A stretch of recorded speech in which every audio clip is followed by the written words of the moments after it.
اور سوچنے لگا کہ گاما اور پانا بھی تو ہرن نہیں پکڑ پائیں گے۔ شام کو تینوں دربار میں آئے تو سادھو دیکھ کر حیران رہ گیا کہ گاما اور پانا تو ایک ایک ہرن اپنے ساتھ لائے ہیں۔ بادشاہ گاما اور پانا سے بہت خوش ہوا۔ گاما اور پانا کا ہرن تو یہاں ہے، سادھو تمہارا ہرن کہاں ہے؟ بادشاہ سلامت جو کرنا چاہتا تھا نہ کر سکا، ہرن کو پکڑنے کی بہت کوشش کی نہیں پکڑ سکا۔ آپ چاہے تو میرا حساب کر دیں، اگر ہو سکے تو مجھے معاف کر دیں۔ سادھو میں نے جو آدھے پیسے تمہیں دیے تھے وہ تم کھا سکتے ہو، آج سے تمہاری اس دربار میں کوئی جگہ نہیں، تم یہاں سے جا سکتے ہو۔ میں نے صبح کھیت میں ہل چلوایا تھا، گاما اور پانا میں نے یہ ہرن کھانے کے لیے نہیں منگوایا تھا، آج سے تم میرے دلدار ہو اور اس دربار میں رہنے کے اصل حقدار ہو۔ یہ ہرن بھی اپنے ساتھ لے جاؤ، یہ گھاس کھائے گا اور تم دونوں کو مزید انعام و کرام سے نوازا جائے گا۔ دربار کے ملازم نے انہیں بہت سارا سونا دیا اور تینوں چلے گئے۔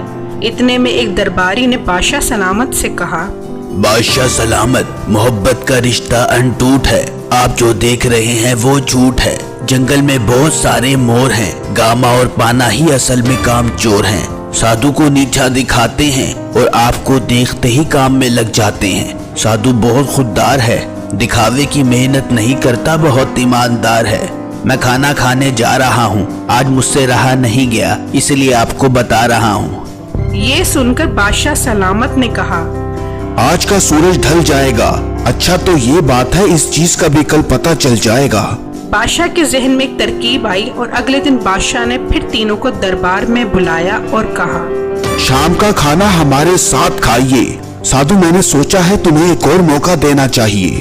اب تم تینوں الگ الگ باغ میں جاؤ گے اور میرے لیے بہت سارے اور خوبصورت پھل بوری میں ڈال کر لاؤ گے۔ جو میرے لیے بہت سارے اور خوبصورت پھل توڑ کر لائے گا وہی اب میرا درباری ہوگا، اسے انعام و کرام سے نوازا جائے گا۔ ہرن گھاس کھاتا ہے، میں دیکھنا چاہتا ہوں میرے لیے کون زیادہ پھل توڑ کر لاتا ہے۔ اس کے بعد تینوں باغ میں پھل توڑنے چلے گئے اور سادھو نے کافی سارے اور خوبصورت پھل بادشاہ سلامت کے لیے توڑ لیے، جبکہ گاما اور پانا نے پھر ایک چال چلی۔ پانے بس تھوڑی سی محنت کر لے، خراب پھلوں سے بوری بھر لے، میری سائیکل دربار میں کھڑی ہے، بادشاہ بس دیکھے گا کہ بوری کتنی بڑی ہے۔ پانی دریا میں بہ رہا ہے، ہاں تو ٹھیک کہہ رہا ہے، میری دعا ہے سادھو کو نقصان ہوگا اور جتنی بڑی بوری ہوگی اتنا بڑا انعام ہوگا۔ یہ کہہ کر پانی نے اپنی بوری گندے سڑے اور خراب پھلوں سے بھر لی، جبکہ گاما نے اپنی بوری محنت سے بچنے کے لیے گھاس سے بھر لی تاکہ بوری بہت بڑی نظر آئے، اور تینوں بادشاہ سلامت کے دربار میں آئے۔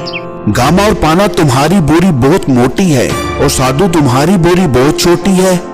یہ سن کر گاما اور پانا بہت خوش ہوئے کہ اب سادھو کی مکمل چھٹی ہو جائے گی۔ گاما اور پانا تم دونوں بہت بڑی بوری لائے ہو، لگتا ہے میرے لیے بہت سارے پھل توڑ کر آئے ہو۔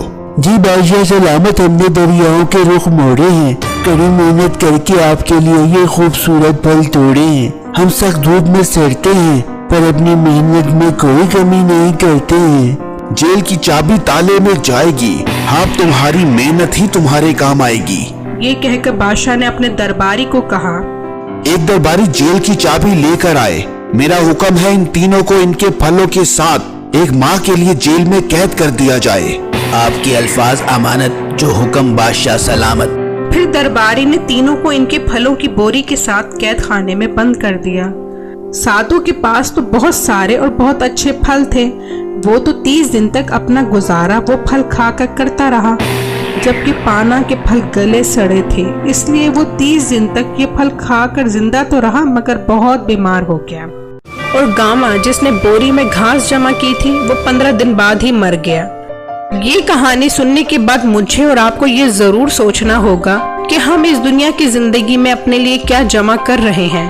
اس وقت ہم اسی باغ میں ہیں جہاں ہم اپنے لیے اچھے اور برے پھل جمع کر سکتے ہیں، اور جب بادشاہ یعنی خدا کا حکم ہوگا تو ہمیں اپنی جیل یعنی قبر میں ڈال دیا جائے گا، اور جو پھل یعنی اعمال ہم نے جمع کیے ہیں وہی ہمارے کام آئیں گے۔